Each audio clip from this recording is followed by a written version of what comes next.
శ్రీ విష్ణు సహస్రనామ స్తోత్రం 99వ శ్లోకం. ఉత్తారణో దుష్కృతిః పుణ్యో దుస్వప్ననాశనః వీరః రక్షణః సంతో జీవన పర్యవస్థితః.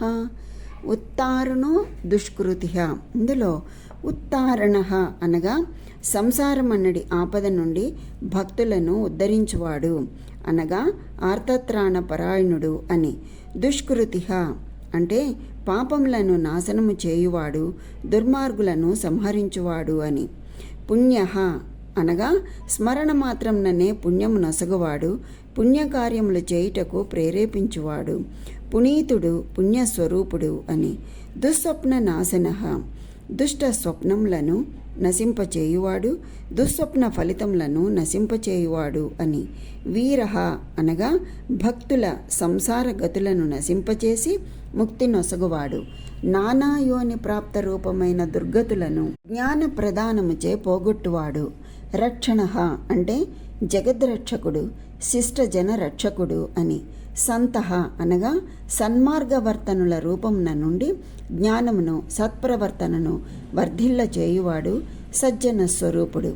జీవనః అనగా జీవనాధారమైన వాడు, జీవులకు ప్రాణము నొసగువాడు, జీవులలో ప్రాణస్వరూపుడు అని.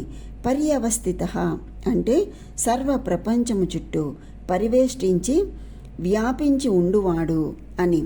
ఈ శ్లోకంలో మనకి 923వ నామం నుంచి 931వ నామం వరకు తెలియచేసి ఉన్నారు.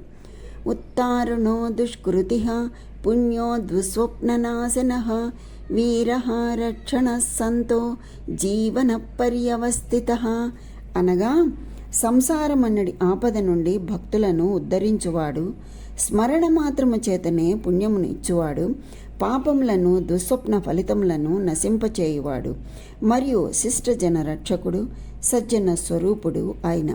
ప్రపంచమంతయు పరివేష్టించి ఉండి ప్రాణులకు జీవనాధారమై భక్తుల దుర్గతులను జ్ఞాన ప్రదానముచే పోగొట్టువాడు ఆయనే. అట్టి పరమాత్మనకు ప్రణామములు అని. స్వస్తి.